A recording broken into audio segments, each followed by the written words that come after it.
Okay. Bismillah, alhamdulillah, salatu wassalamu ala rasulillah wa ala alihi wa sahbihi wa man wala. Today there is actually not much explanation and discussion. We have a lot of material to cover, but it is all self-evident, almost all self-evident. So that's why I combined the last two chapters. There is not that much disagreement between the scholars. There's no room for different interpretations here. Most of the statements of Imam ibn Qudamah, and particularly in the first chapter, are just right out of a hadith, or he took the hadith and just put it in the matn, in the text of the book.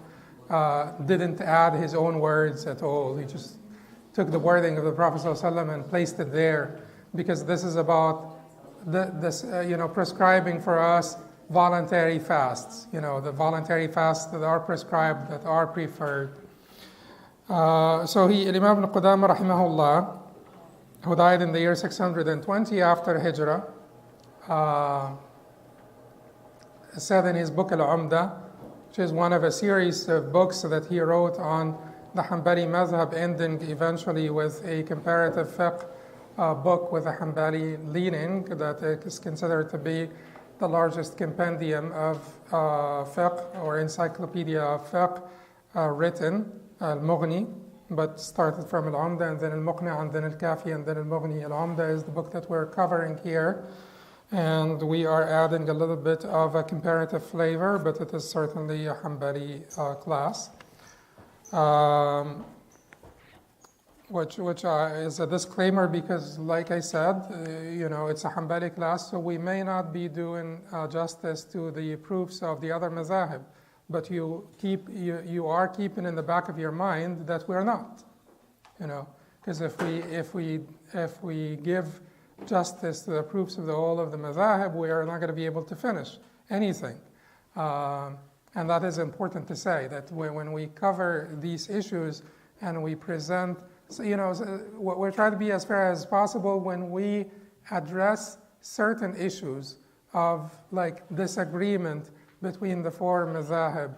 But usually for the smaller details, we're just presenting the Hanbali point of view, because otherwise it will be extremely difficult to finish fiqh according to the four mazahib, with doing justice to every proof from every madhab.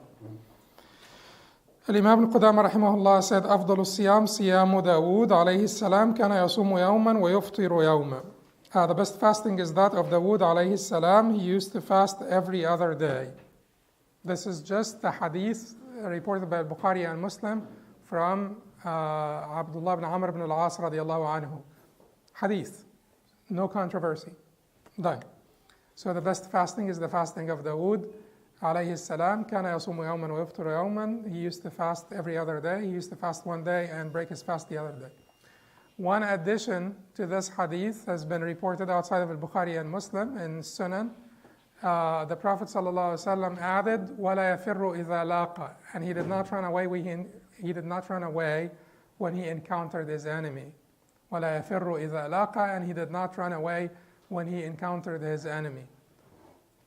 Is this this is good, that's relevant, because he's telling you that Dawud alayhi salam did this, but keep in mind that you do not want to be weak and fragile and feeble physically.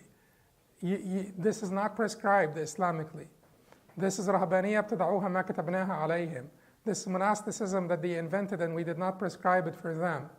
Yes, Ramadan as a ground for maskana, or it allows you, and we will talk about this inshallah in the next when we go across. But at the end of the day, it is meant to make you taste hunger. It is meant to make you have this feeling of maskana, the weakness of the body. But it is transient. It is not meant to make you just generally weaker or generally less able. وَلَا يَفِرُّ إِذَا لَاقَ. Just remember this piece, that he did not run away when he encountered his enemy. His fasting did not affect his energy, did not affect his strength, Dawud, who's still, as strong as you hear about him, and his fasting did not affect that. So that is important. Then the Prophet it is actually the Prophet ﷺ speaking from here on until the end of the chapter. But Imam al-Qudamah said, وَأَفْضَلُ الصِّيَامِ بَعْدَ شَهْرِ رَمَضَانِ شَهْرُ اللَّهِ الَّذِي يَدْعُونَهُ الْمُحَرَّمِ. The best fasting after the month of Ramadan is the month of Allah. They call Muharram. Is the month of Allah they call Muharram. The best fasting after the month of Ramadan is the month of Allah they call al-Muharram. This is the Muslim reported this from Abu Hurairah radiallahu anhu. So this is the exact wording of the Prophet ﷺ. So why is it that the Prophet ﷺ used to fast more as per Aisha in Shaban? For any reason. But whatever he said takes a precedence over whatever he did, because he could have done things because of special circumstances, because of something or another. But his statement is instructions for us. Like when he speaks to us, that is what we listen to first. Certainly, the actions of the Prophet ﷺ was called al-Sunnah al-Fi'liyya, actual Sunnah, is relevant, is binding and everything. But the Sunnah al-Qawliyya will come first when it comes to instructions to us. Sunnah al-Qawliyya comes first when it comes to instruction to us. Then is Sunnah al-Fi'liyya, and then lastly is Sunnah al-Taqririyya, which is tacit approval. Tacit approval. When the Prophet ﷺ sees something and does not comment, it means his approval. Because if he did not approve of it, he would have corrected it. Because he would not leave something, broken until he fixed it. So, or irregular until he fixed it.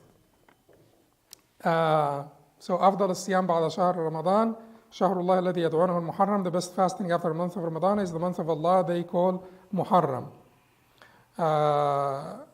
Now we know that Aisha said that the Prophet ﷺ كان يصوم في شعبان حتى نظن أنه لا يفطر ويفطر حتى نظن أنه لا يصوم. The Prophet ﷺ used to fast in Shaban until we thought that he would never break his fast, and break his fast until we thought that he would never fast. And he used to fast the most in Shaban, as Aisha said. We said, لا تقدموا رمضان بيوم أو يومين. The Prophet ﷺ said in an authentic hadith, do not precede Ramadan by fasting for 1 or 2 days. إلا رجل كان يصوم صوما, except for a man who used to have a particular habit in fasting. So if the last day before Ramadan was Monday, and this man fasts all Mondays and all Thursdays, that's fine to fast the 30th of Shaban if it happened to be on a Monday and you're used to fasting all Mondays and Thursdays. So just 1 or 2 days before Ramadan, the rest of Shaban you can fast as much as you want. So the rest of this month that we're in, you can fast as much as you want, but 1 or 2 days before Ramadan, stop fasting unless it is your regular fasted. Then the Prophet then Imam al-Qudamah said, وَمَا مِنْ أَيَّامٍ الْعَمَلُ الصَّالِحُ فِيهِنَّ أَحَبُّ إِلَى اللَّهِ مِنْ عَشْرِ ذِي الْحِجَّةِ. There are no days on which righteous deeds are more beloved to Allah than the first 10 days of Dhul-Hijjah. That's again a statement of the Prophet ﷺ, the same wording of the Prophet. He used it for the barakah, and instead of rephrasing it and making his own words, he used the hadith because they serve the purpose here. They're brief, to the point, and so that's why he used them. This is reported by al-Bukhari from Abdullah ibn Abbas. ما من أيام العمل الصالح حب فيهن إلى الله من عشر ذي الحجة. There are no days in which or on which the good deeds are more beloved to Allah than the first 10 days of Dhul-Hijjah. Would this apply to fasting? So yes, it would apply to fasting because al-amal al-salih, fasting is al-amal al-salih. And whatever reports from Aisha radiallahu anha that he did not fast the first 10 days of Dhul-Hijjah, it meant that he did not fast all of them. Certainly he did not fast the 10th because the 10th is Eid al-Adha, and no one should fast on the day of Eid. But the first 9 days of Dhul-Hijjah, if you can manage to fast them all, that is fine. If you want to drop 1 or 2 days so that you're not fasting them continuously, that is fine. But it's prescribed to fast them. It's prescribed to fast them. ما من أيام العمل الصالح فيهن أحب إلى الله من 10 ذي-الحجة. Then Imam ibn Qudamah said, وَمَنْ صَامَ رَمَضَانَ وَأَتْبَعَهُ بِسِتٍّ مِّن شَوَّالٍ فَكَأَنَّمَا صَامَ الدَّهْرَ كُلَّهُ. Whoever fasts the whole month of Ramadan, the whole month of Ramadan, and followed it with 6 days of Shawwal, it is as if he fasted his entire life. It is as if he fasted his entire life. Again, a hadith of the Prophet ﷺ. All of the above is not controversial. No controversy there. These are hadith of the Prophet ﷺ. So it is as if he fasted his entire life. So when you fast the month of Ramadan, that is 30 times 10. الحسنة بعشرة أمثالها. Every deed is multiplied 10 times. That's 300. If you fast 6 days of Shaban, that's 6 times 10. That's 60 days. 300 plus 60 is 360 days. The lunar month, the lunar year does not have 360 days, So you're fasting more, So you're covered. You covered the whole year, and that's what the Prophet ﷺ intended by this, to tell us that Allah Subhanahu wa Taala will multiply your reward 10 times as if you fasted. If you fasted 36 days out of the year, as if you fasted the entire year, and if you do this every year, you fasted your entire life. And the 6 days of Shawwal, there is a wisdom in fasting the 6 days of Shawwal. The wisdom here is that you're showing Allah Subhanahu wa Taala is that it is that I am so eager to to gain your pleasure and to show you my obedience and my ubudiyya through fasting, that once Ramadan is done, I am taking on the 6 days of Shaban as well, and I am not going to stop, because that is what you required of me. I know that that you like me to fast the 6 days of Shawwal. So you're saying to Allah, it's not like I'm done with Ramadan and I'm like relieved. I got done with Ramadan, alhamdulillah. No, I am excited to go back and fast. To earn your pleasure. After I complied with your command, now I am excited to go back and fast to earn your pleasure, more of it. So it is like a sunnah al-ba'diyya in a salah, the after sunnah of the salah, the after nafila in a salah.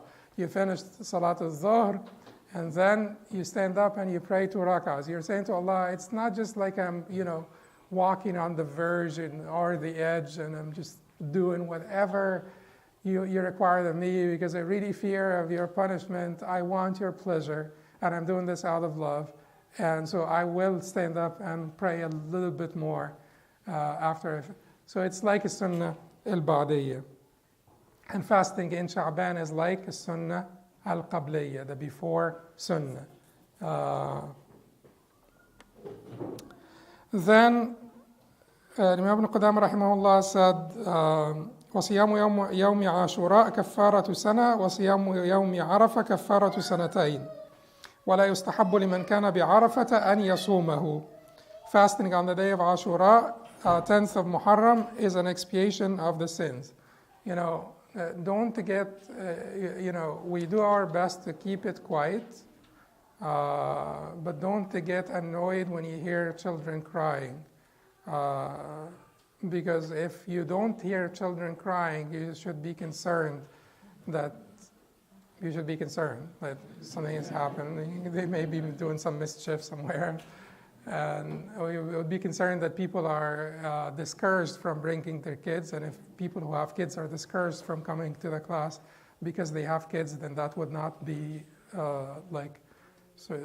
desirable. Or people are not having children anymore. That should also be concerning. Anyway, don't get annoyed.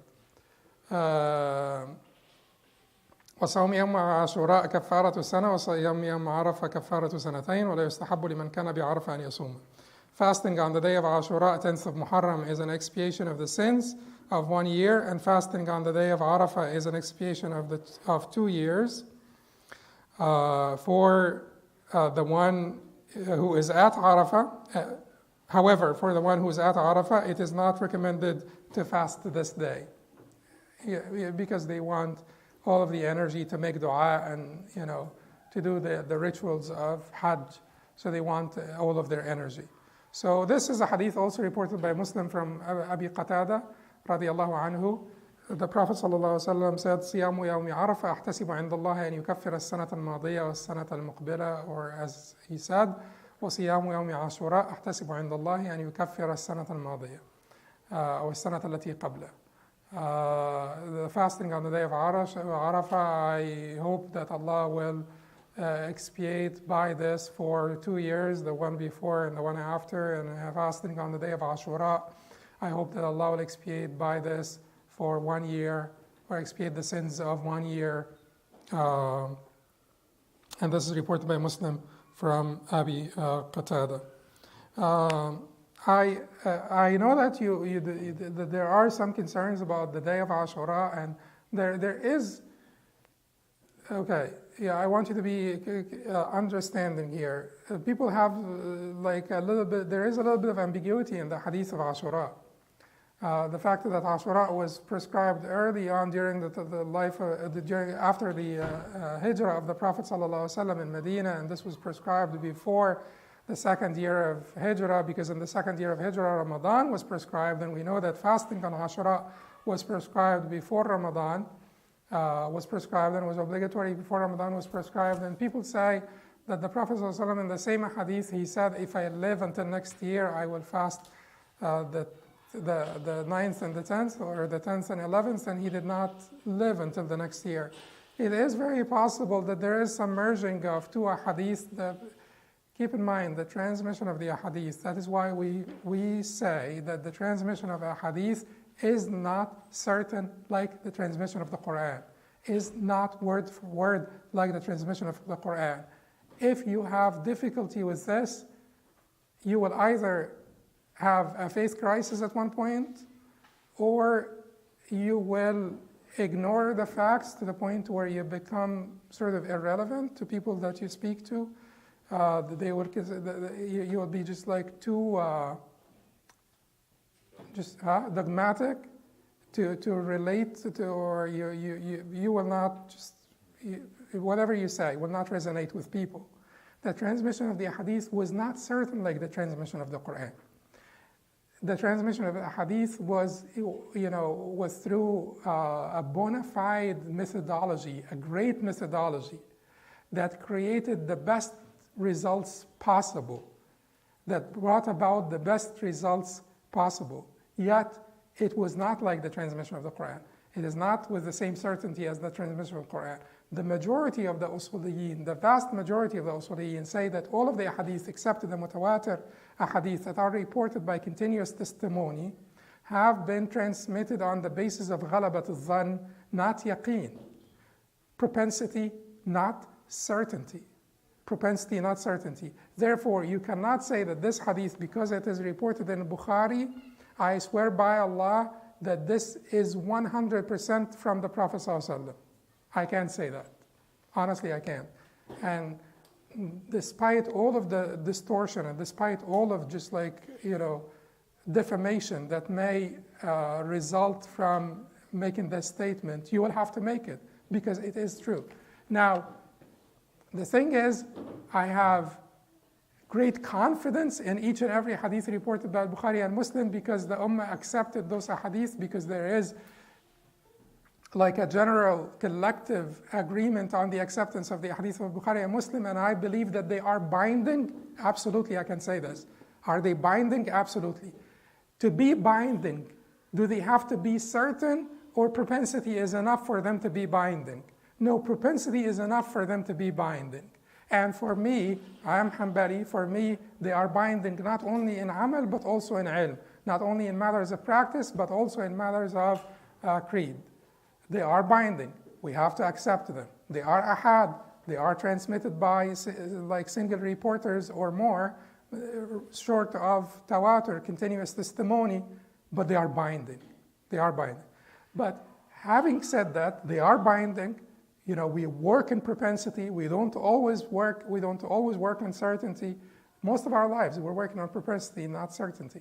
So we work here on propensity as well, not certainty. And when the Prophet ﷺ sent Muaz or Abu Musa or someone to teach them about their deen, they are receiving their deen from one person. Is it logically possible that Muaz may forget? Logically. But was it binding on the people of Yemen to listen to Muaz and to learn from him? Their deen was binding, even though logically possible that Muaz may forget. Is it logically possible that the Prophet ﷺ may forget? Yes. Is it religiously possible that the Prophet ﷺ would forget or err and not get corrected by the divine? No, it is not religiously possible. But is it religiously possible that Muaz or Abu Musa may forget or err and not get corrected by the divine? Yes, it is religiously possible. Therefore, it is possible, despite the possibility of Muaz forgetting or Muaz erring, the people of Yemen were required, and the people that the Prophet ﷺ sent his messengers to all over Arabia were required to listen to them and learn their deen from them. To summarize, make the distinction, the mental distinction between binding and certain. You know, they are not mutually inclusive. So binding does not have to be certain, and it is not only certain that is binding, could be binding but not certain. And that is what we are saying for the singular reports that are authentic. They are binding, but they are not certain. Having said that, some hadiths could be, some of the reporters could have used a little bit of flexibility and merged certain statements together. The Prophet ﷺ may have prescribed the fasting of Ashura in the first year, as confirmed, as like we know, that this happened when he came to Al-Madinah and he found them to be fasting on a particular day. And he said, what day is this? The day that Allah subhanahu wa ta'ala saved Musa. And he said, we are more deserving of Musa than them. And then he fasted it. It is possible that later on, because the Prophet ﷺ did not necessarily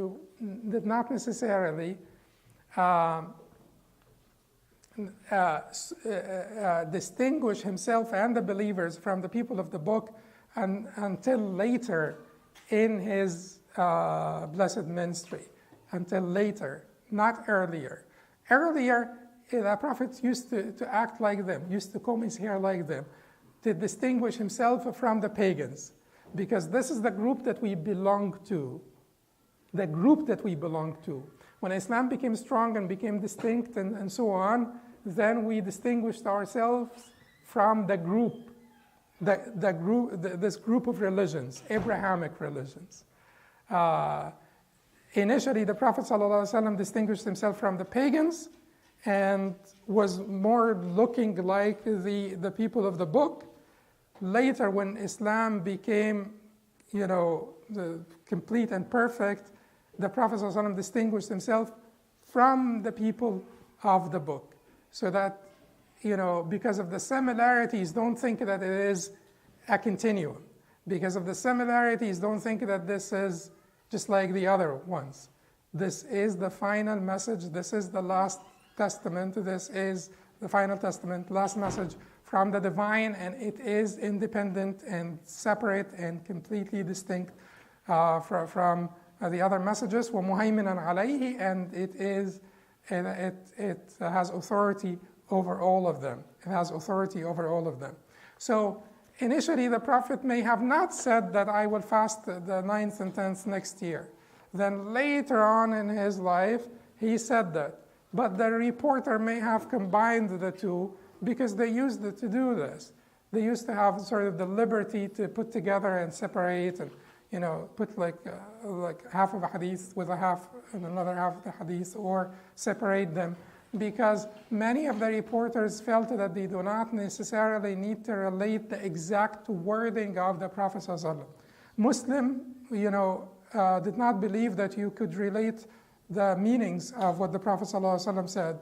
But not everyone was like Muslim, rahimahullah. Even Muslim, he was receiving from reporters that may have not believed the same way he did, that they did their best to relate the exact wording of the Prophet ﷺ, and this is quite obvious, and the scholars of Hadith will tell you that they can taste the style of the Prophet ﷺ in the Hadith, and they can figure out sometimes that something is like inconsistent because it does not sound like the Prophet ﷺ. So they did their best.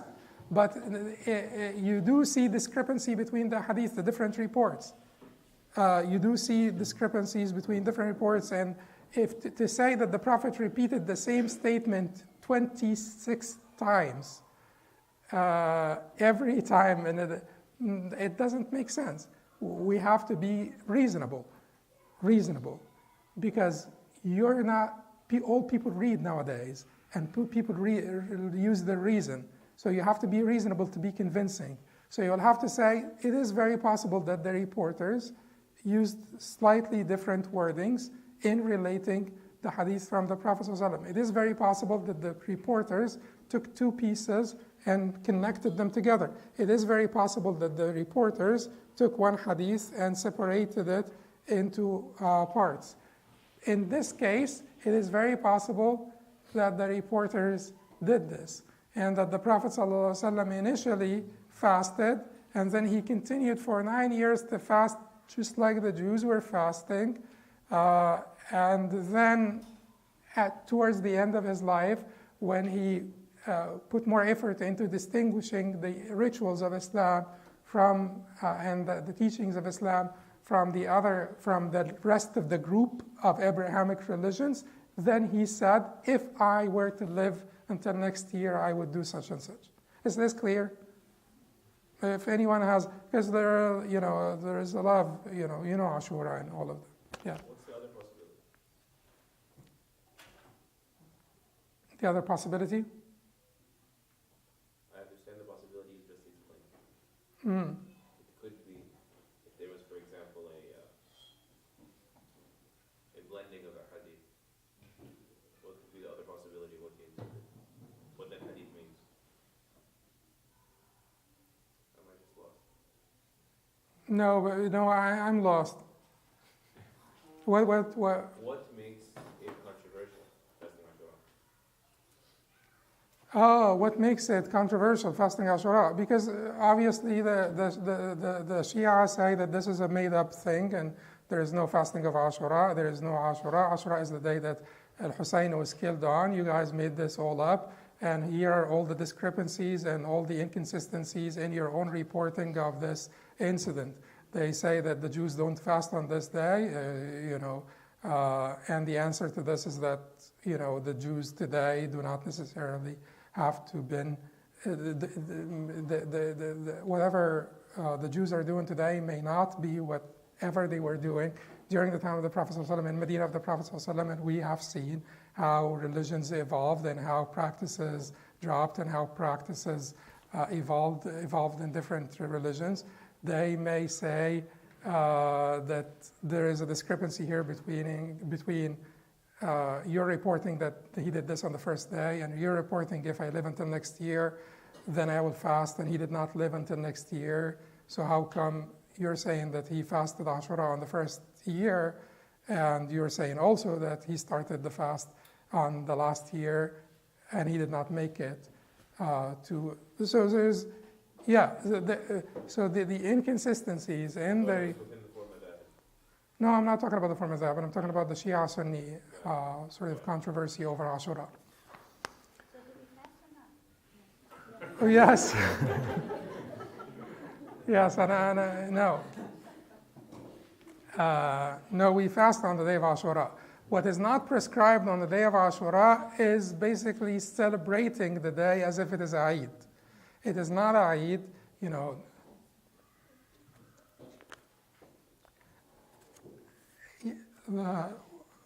we are more saddened by the killing of al-Hussein than anyone else. It's not Eid whatsoever. It's just that, the killing of al-Hussein was a karamah for al-Hussein. He attained martyrdom.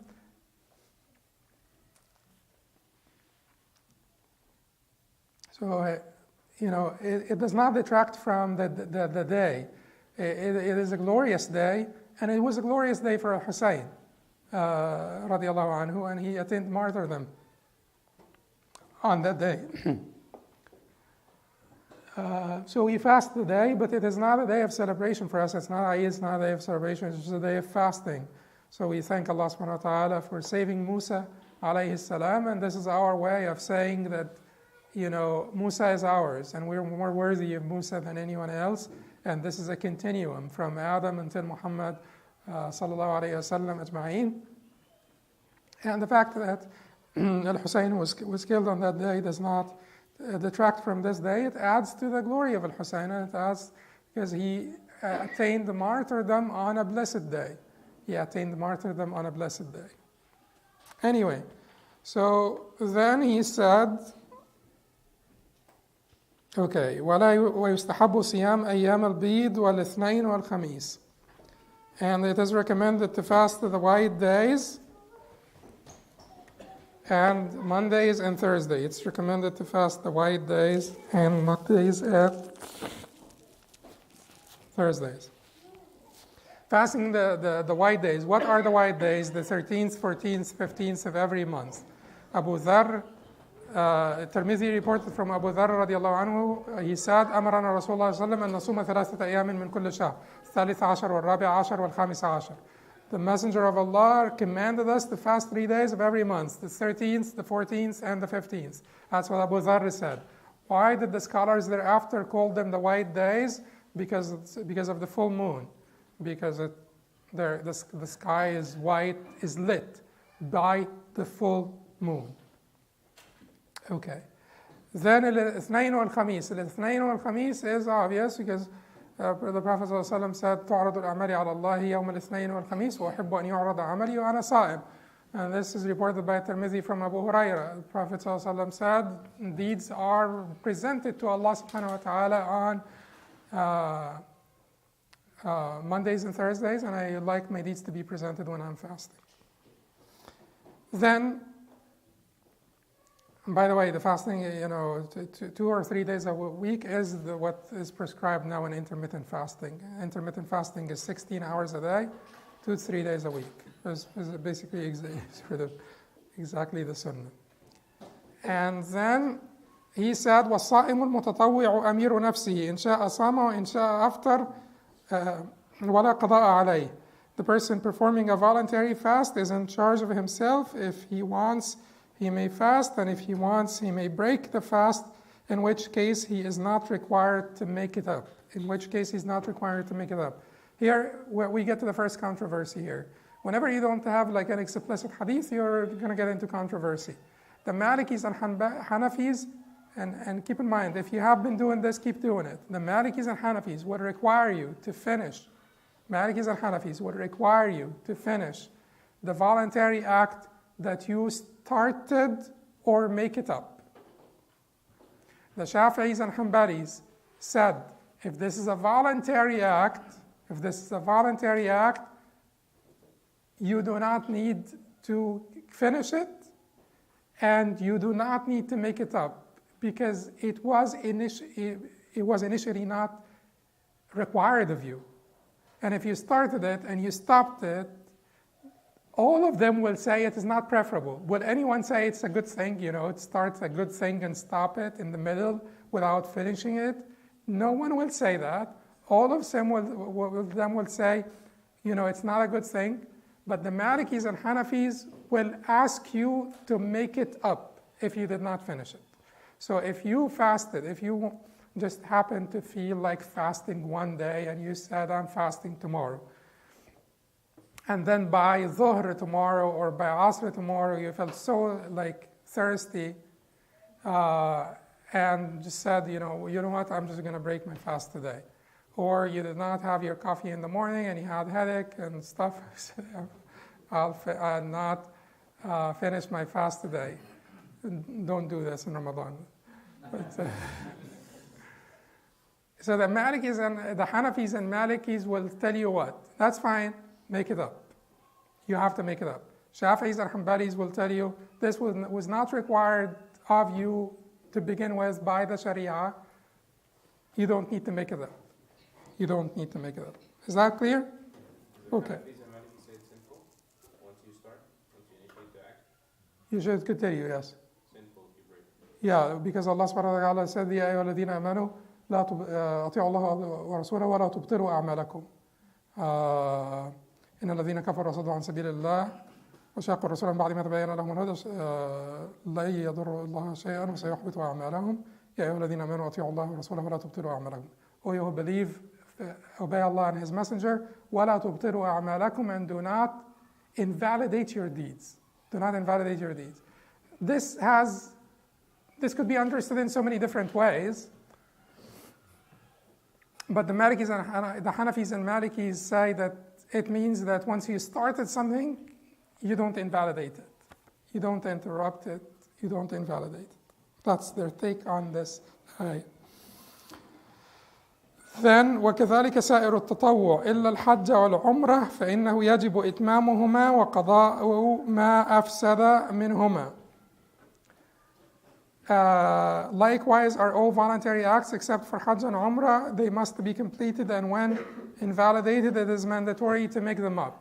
So the Shafi'is and Hanbalis agree with the Malikis and Hanafis on one ibadah, nusuk, Hajj and Umrah. They agree. Once you started them, you have to finish them. And why do they agree here?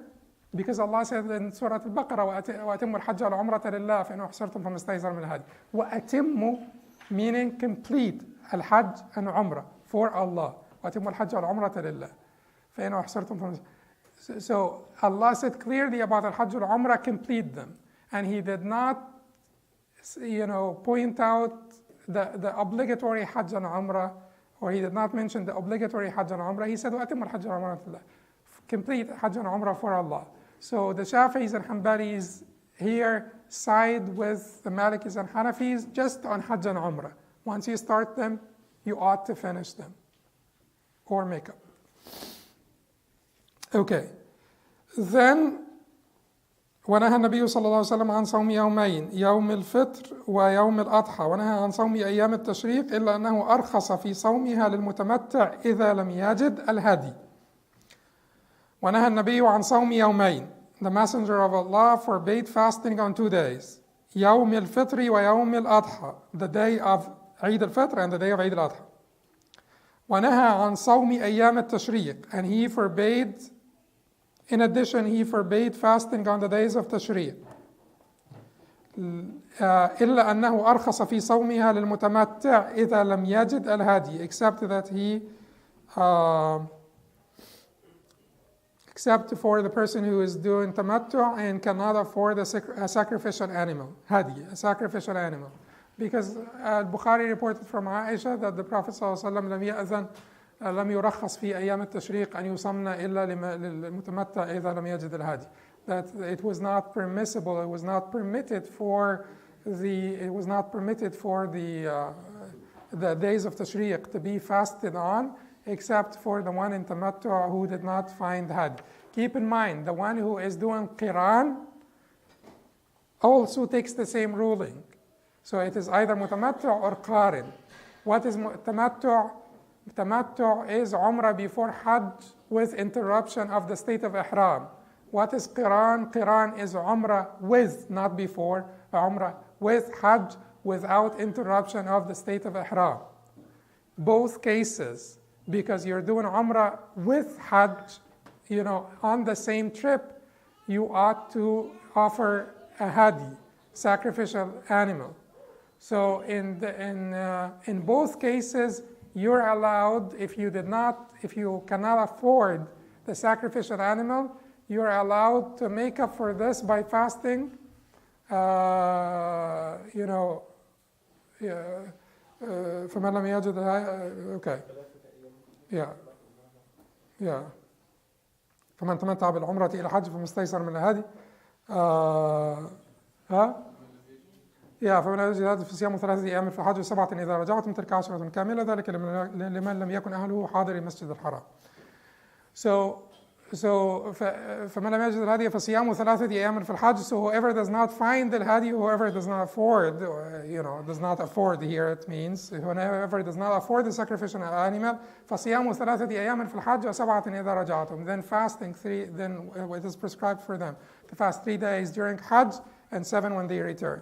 So it is permissible for them to fast on the days of Tashriq if they could not afford al-hadi.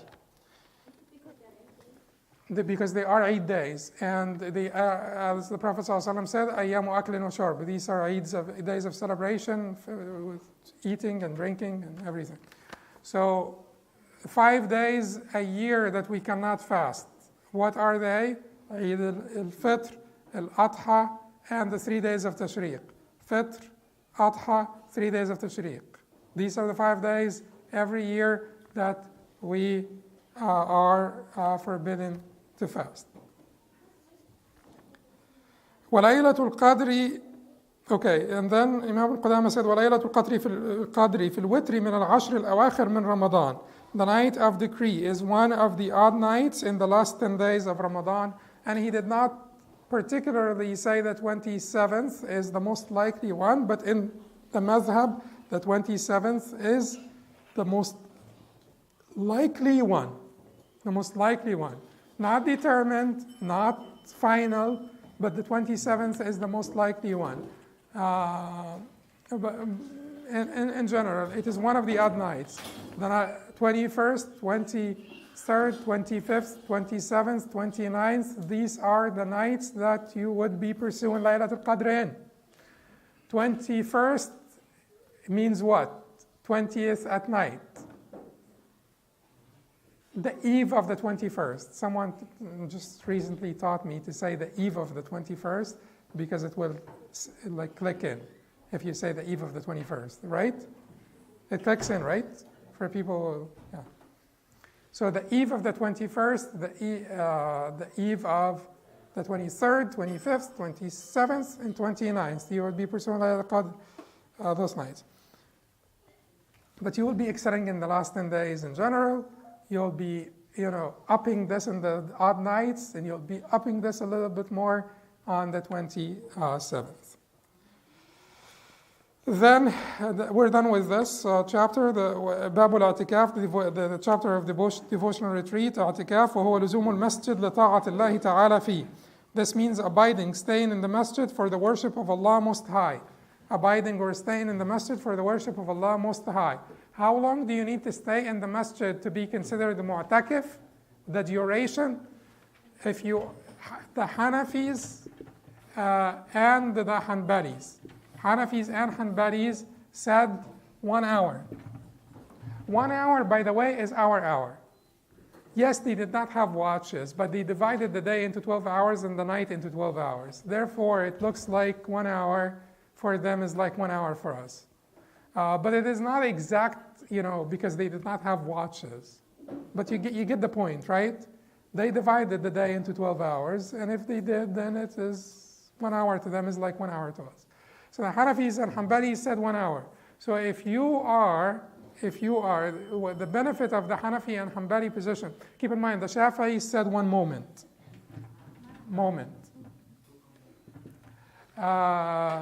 The Malikis said 1 day. And there is like a little disagreement within the Maliki if it is 1 day meaning like 24 or 1 day meaning from Fajr to sundown. Is it from Fajr to Fajr or from Fajr to sundown would be enough. But anyway, so 1 day according to the Malikis, 1 hour according to the Hanafis and Hanbalis, and 1 moment according to the Shafi'is. The benefit, if you don't take the Maliki position, the benefit of the other positions is, if you're going to spend some time in the masjid, make the niyyah of Itikaf. Any time of the year, because this is not limited to Ramadan. If you're running some errands, and you said to yourself, I'll just go to the masjid and wait in the masjid until Salat al-Asr, and it happened to be 1 hour or more, make the niyyah of Itikaf. If you're Shafi'i and you're just going through and you're just going to sit down for a moment, you can make Itikaf. But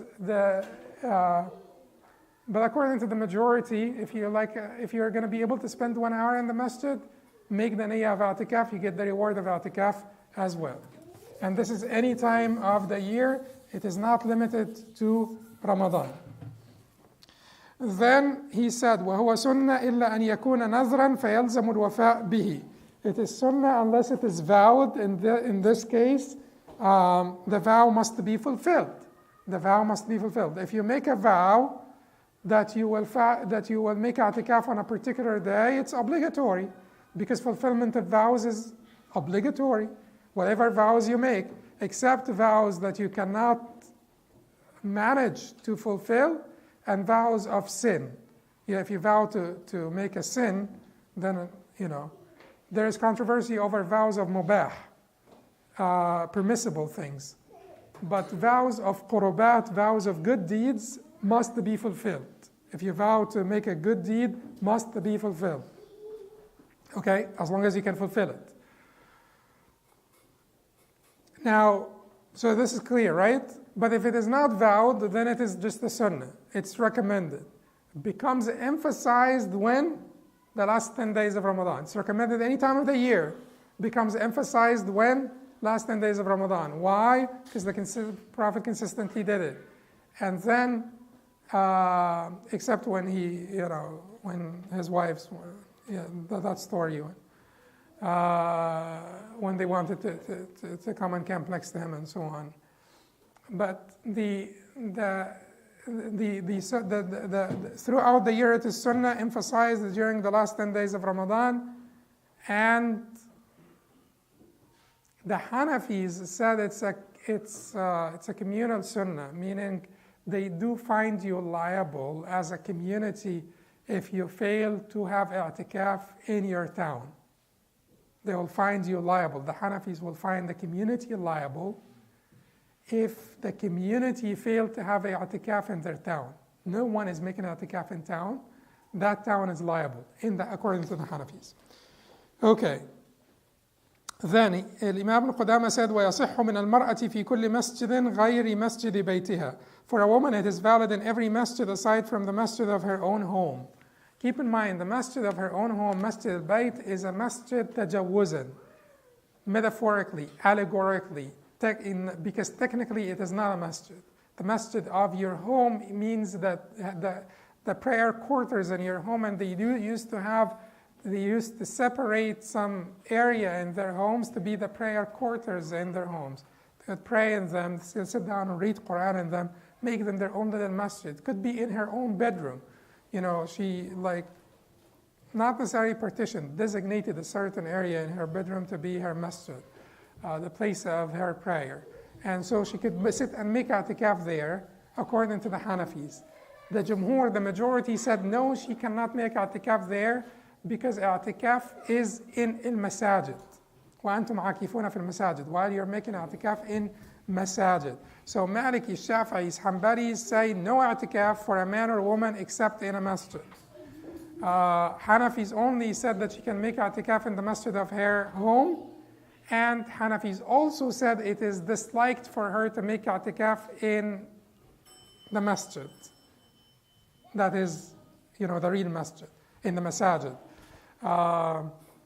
Because of fitna and because of all of this stuff, the majority cited the mothers of the believers making i'tikaf in the masjid of the Prophet ﷺ. The Hanafis rebutted, and they said that the Prophet ﷺ commanded that their tents be removed, but the majority said that the Prophet ﷺ commanded this when they started to compete with each other for getting closer to him, for getting closer to his own tent or his own khiba, his own cubicle, or what would the khiba be? Hideout. So when they started to compete, and Aisha and Hafsa and Zainab and everybody wanted now to come and make i'tikaf, he said to them, Al-birra turidna. Are you really after birr? Are you really after righteousness? Or do you really intend righteousness by this? And then he ordered that their tents be removed and his own tent be removed and so on and so forth. Because he felt that there was a little bit of competition here and a little bit of just intentions have been tainted, stained here. And that's why I'm telling you the beauty of the Sahaba is that you get everything transmitted without makeup and without hiding anything, and for our own benefit and for our own learning, and you feel that they are human beings who reached the sort of the greatest level of perfection possible for human beings aside from the prophets and messengers. And you feel that you could relate. And you feel that, it's just like flesh and blood. And you could relate.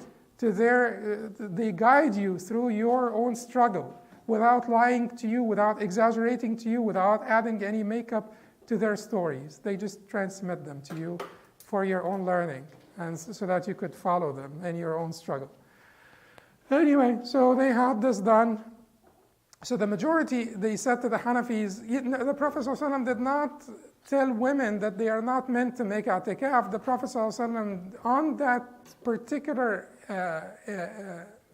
incident, he felt that the intentions are not pure anymore. So that's why he commanded that everybody would come out of their i'tikaf because the intentions have been tainted.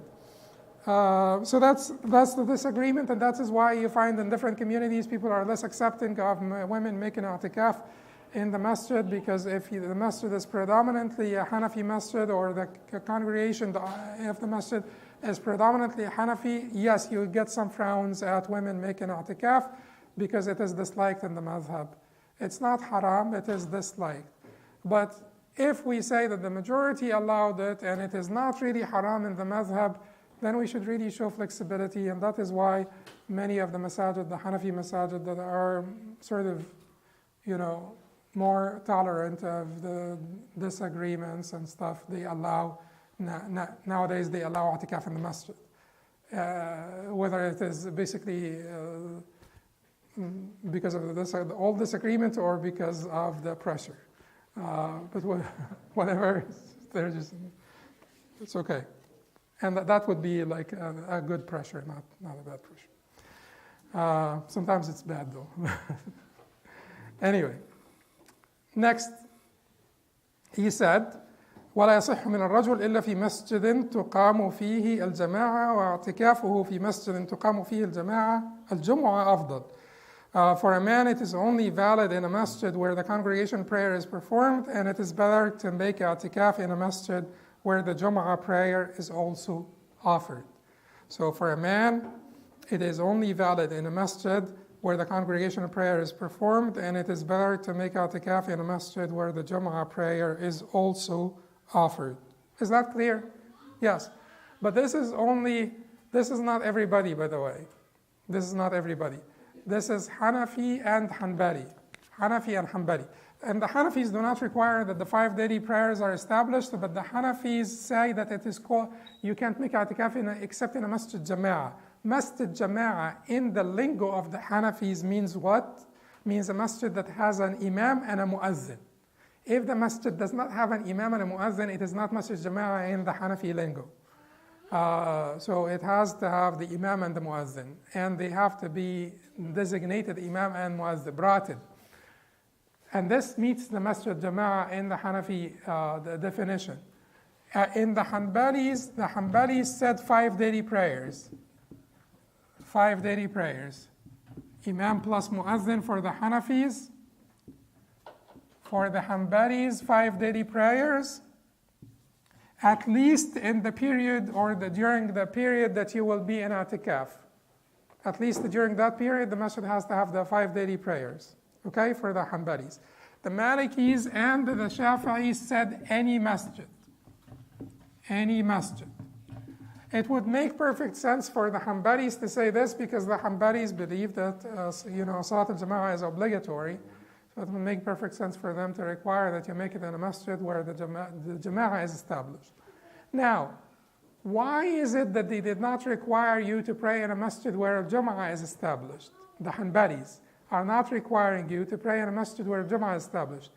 Is it possible that there would be a masjid where the Jama'ah is established, but the Jum'ah is not? Absolutely. In their times, this was not uncommon, because they all converged to the Masjid al-Jami', al-Masjid al-Jami'. And Masjid al-Jami' is called al-Jami' because it تجمع كل الناس للجمعة. So it is Jami', it gathers all the people for Jum'ah.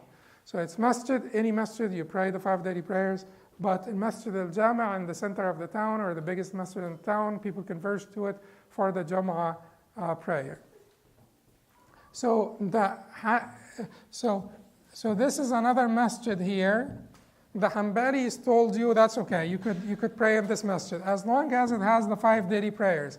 What am I going to do when the time of Jam'ah comes? The Hanbalis will allow you to go out.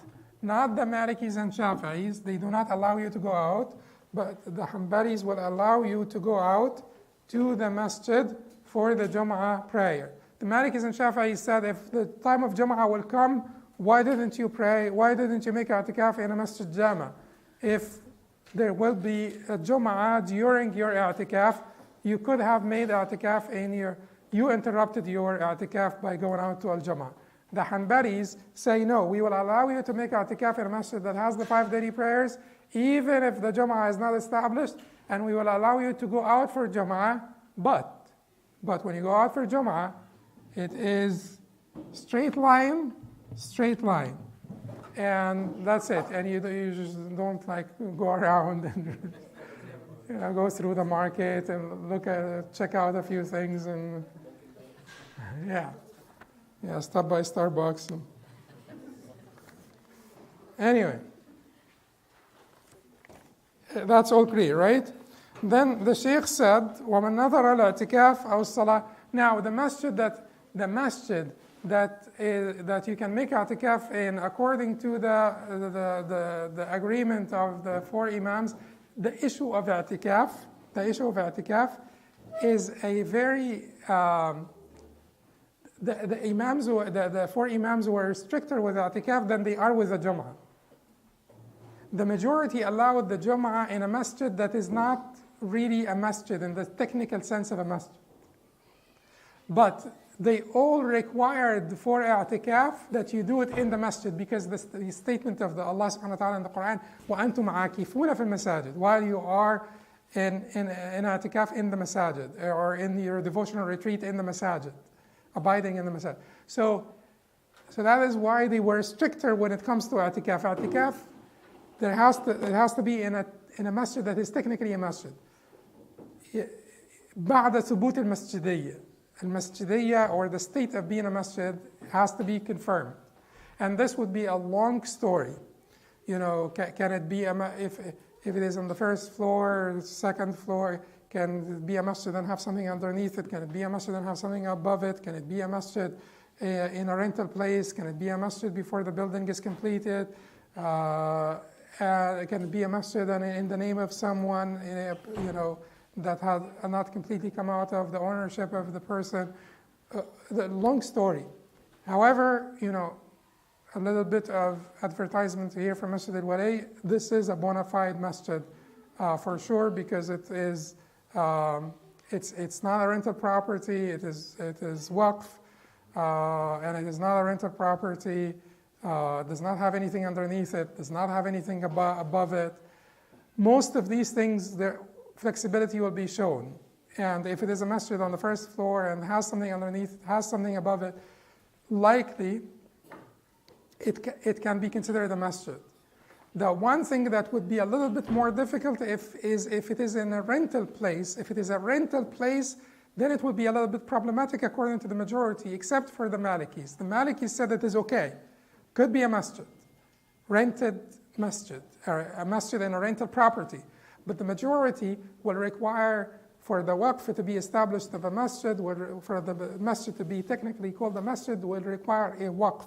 A waqf means that the property came out of the ownership of the original owner to the ownership of Allah. Everything is owned by Allah, but meaning that it has been completely liberated from the ownership, the worldly ownership of this particular individual, to consider it a masjid. So if you want to be on the safe side, you go to a masjid that is just a bona fide masjid, according to all of them. But there is flexibility, So forget about all of the conditions that I said. Just remember the difference between rental and owned property, because that is really the majority said it has to be an owned, like a waqf, not a rental property. Forget about the other distinctions, because it is likely that it could be a masjid with something underneath it and something above it. And we may discuss this some other time.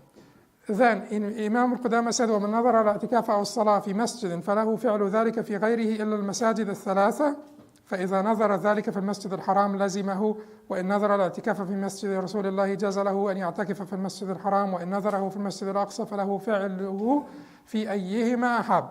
He who vows to make i'tikaf or pray in a particular masjid may do so in a different one, in a different masjid, unless he vows to do it in one of the three masajid. If he vows to do it in Masjid al-Haram, you know, this is because of hadith of Abu Dawud reported from Jabir radiallahu anhu. A man came and said to the Prophet sallallahu alaihi wasallam, I made a vow, if Allah subhanahu wa ta'ala opened Mecca up for you, or you were able to conquer Mecca, that I would go and make i'tikaf in Bayt al-Maqdis, in Jerusalem. May Allah liberate it. And Ameen. So the Prophet ﷺ said to him, pray, pray here. And the man said to the Prophet ﷺ, but I made the nazr. And the Prophet ﷺ said to him, pray here. And the man said to the Prophet ﷺ, but I made the nazr. And the Prophet ﷺ said to him, sha'anuka idhan. It's up to you then. I certainly respect this man. This is a Sahabi. He's up here. But, the phenomenon of the ultra pious has always been there. Because the Prophet ﷺ is telling him and is repeating it, prayer, this is Masjid al-Haram, you will be okay. And then the man keeps on going back and saying, but I made the Prophet heard you the first time, and he's telling you pray here. I would have taken it, Anyway. But so if you make a vow to pray in a particular masjid, any masjid would do, except the three masajid. Three masajid are a special case. If you make a vow to pray in Masjid al-Aqsa, then only one of three masajid would do: Haram, Nabawi, al-Aqsa. If you make a vow to make i'tikaf in the Prophet's masjid, only two masajid will do: the Prophet's masjid and Masjid al-Haram in Mecca. If you make a vow to make i'tikaf in Masjid al-Haram in Mecca, only one masjid would do, and Masjid al-Haram in Mecca. Because they come in this order. And those are the only distinct masajid. Otherwise, all the masajid, are the same. ويستحب للمعتكف الاشتغال بالقرب واجتناب ما لا يعنيه من Can you allow me 5 more minutes? Okay. Okay. ويستحب للمعتكف الاشتغال بالقرب واجتناب ويستحب للمعتكف الاشتغال بالقرب ويستحب للمعتكف القرب طبعا لا شك nearness to Allah, but here he meant القرب. ويستحب للمعتكف الاشتغال بالقرب واجتناب ما لا يعنيه من قول وفعل ولا يبطل الاعتكاف بشيء من ذلك. It is preferable for the person doing i'tikaf to keep himself busy with acts that bring him closer to Allah, because qurab, the actions that bring you closer to Allah, it is to bring you qarib to Allah. Qurab. To Allah, and to avoid words and actions that are none of his concern. I'tikaf is not invalidated with any of this though. So cut down on talking, cut down on everything, and just be busy with qurab, things that would bring you closer to Allah subhanahu wa ta'ala. Qurab al-qasira القرب القاصرة أولى من المتعدية. Here in particular, because the Prophet ﷺ, it was not reported that the Prophet ﷺ was busying himself during his i'tikaf, teaching the people and talking to them. So they say al-qurab al-qasira, qurab with a limited benefited limited to you, have a priority over al-qurab al-muta'addiyah, qurab with transitive benefit, qurab with transcendent benefit. So if you sit down and teach people this is qurba or not, qurba, and it, in addition to benefiting yourself, you're benefiting other people or not. Yes, usual circumstances, this would be preferred over qurba al-qasira, qurba that is limited to you only, non-transitive qurba that is limited to you only. But in i'tikaf in particular, the qurba that is about you, because seclusion is meant here for reflection. and for connection with Allah subhanahu wa ta'ala, and for some degree of isolation from the people, it is meant here. So being busy with these qurab is preferred. That does not mean, because in our times people lack knowledge, and certainly it does not mean that if you are in an itikaf, it is haram or anything to be given a lecture or a maw'izah, or to be given a nasiha or good counsel to some Muslim here or there. No, absolutely not. It just means that the thing that comes as the first priority is your own dhikr, your own Quran, your own salah, your own thing. Doing it with your own self, alone, in your khibah, in your hideout. Okay. Then, is it okay to bring your laptop and do a little bit of work while you're in itikaf? Because you happen to be one of those IT guys, fortunate guys who can actually work from home and do these things. Is it okay that you do this? Can you do this? The Shafi'is will allow this as long as it is not occupying, a lot of your time. Hanbalis will not. They clearly said no, no tailoring, no scribing. If you are a scribe, can you bring in some of your work with you to the masjid? Even if you're scribing books of knowledge, religious knowledge, the Hanbalis said no. No scribing, no tailoring, no crafts whatsoever, and no selling and no buying for sure. But they are also saying no crafts. And this would apply in the Hanbali thought process to bringing in your laptop and doing work from the masjid.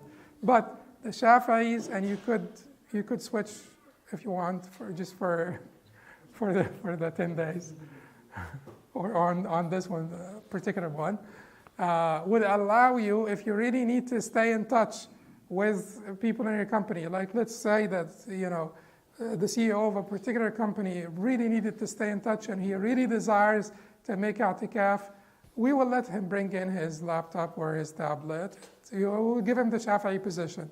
But we will tell him, if you're doing this like 10 hours every day, that's really not i'tikaf. And the Shafi'is would not allow this.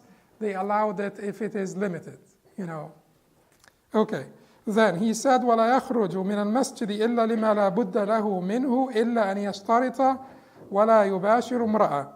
He should not leave the masjid except for a need, unless he makes a condition. He must not touch a woman. That's lustfully or desirously. Because touching is okay, because the Prophet ﷺ used to stick out his head for Aisha to comb his hair and so on. So the simple touch is okay. It's the lustful, desirous touch that is not okay. Because Allah said, وَلَا تُبَاشِرُهُنَّ وَأَنْتُمْ عَاكِفُونَ فِي الْمَسَاجِدِ. Do not touch them while you are in the masajid. And Allah, yukanni. And Allah uses allegorical speech in this regard, for propriety. But he meant is not just simple touching, because mubashara is when the bashara touches the bashara, when the skin touches the skin. But this is not any touch, this is the lustful touch. And this applies to men and women alike. He speaks to men, he's speaking in the masculine pronoun, but this is applicable to men and women. Women should not touch men, men should not touch women. Their spouses in the masjid if it is a lustful touch. And certainly if your spouse is making i'tikaf in the masjid, you want to avoid touching altogether, because you particularly younger people, you cannot really separate lustful from not lustful and stuff. Or older people may be able to handle this a little bit better. Or if you're young and you can really can trust yourself, can trust your touch, then that's fine. لا يخرج منه. He does not come out of the masjid. He does not come out of the masjid except if there is no one to bring him food. He will go out of the masjid. He will go out of the masjid for the bathrooms, right? These bathrooms are outside of the masjid or inside the masjid? Outside. No, but you cannot say that the bathroom is inside the masjid. Otherwise, that would be like an enormity. It's just like you're getting the masjid dirty. So the masjid, even if they are attached within the same building, they're outside the masjid. So you're going out of the masjid for your needs. Your needs could include getting food. If you don't have someone to bring it to you, you can go out and bring your own food. if you have someone to bring it to you, you don't go out and bring your own food. According to the majority and the stronger position, some of them felt that people who feel too shy to eat in front of people, they can go out and eat, outside the masjid. But anyway, you will not go out except for a need. Will you go out for a janazah, for visiting someone sick, for any of these qurab? Or no, you will not unless you make a condition. You will not unless, did he say this? He did not say it. You could go out if you make a condition. But this is in your vow that, huh? إِلَّا أَنْ يَشْتَرِطْ. Oh, he said, okay. He said, إِلَّا أَنْ يَشْتَرِطْ. Unless he makes a condition. Yeah, he said. So it makes a condition. This applies to the vow that itikaf. I vow to make itikaf for 1 month. I can, when I am making this vow, I can say, except that I will go out for testimony, shahada. I will go out for Jum'ah. I will go out for janazah. I will go out to visit the sick. He can point out the exceptions. When he makes the vow, he can point out the exceptions. Finally, وإن سأل عن المريض أو غيره في طريقه ولم يعرج إليه جاز. If he asks on his way about a patient, someone sick, or someone else without changing his route to visit him, it is permissible. Without changing his route to visit him, it is permissible. On your way, you're not going to stop, you're not going to change your route. On your way to what? To something that you need to go to. You went out to buy food because no one can bring you food. You went out to buy food. You went to the market and you heard that fulan so-and-so is sick, or he or she is sick, and while you're walking, you ask if and you ask about them and so on, and you make dua and so on. And you continue to walk. You don't stop and chat about it, and you don't change your route. You don't change your route to go and visit them. Now, the Maliki said, if it is one of your two parents that are sick, you must interrupt your itikaf. They will not tell you that you did not interrupt your itikaf. They will not give you the permission. They will not give you the concession. They will tell you, you must interrupt your itikaf and make it up. If it is one of your two parents that are sick, you must interrupt your itikaf and you must make it up. You must interrupt your itikaf and you must make it up. That's the Maliki position. Just the Maliki position. That's it. أقول قولي هذا أستغفر الله لي ولكم سبحانك اللهم وبحمدك أشهد أن لا إله إلا أنت أستغفرك وأتوب إليك.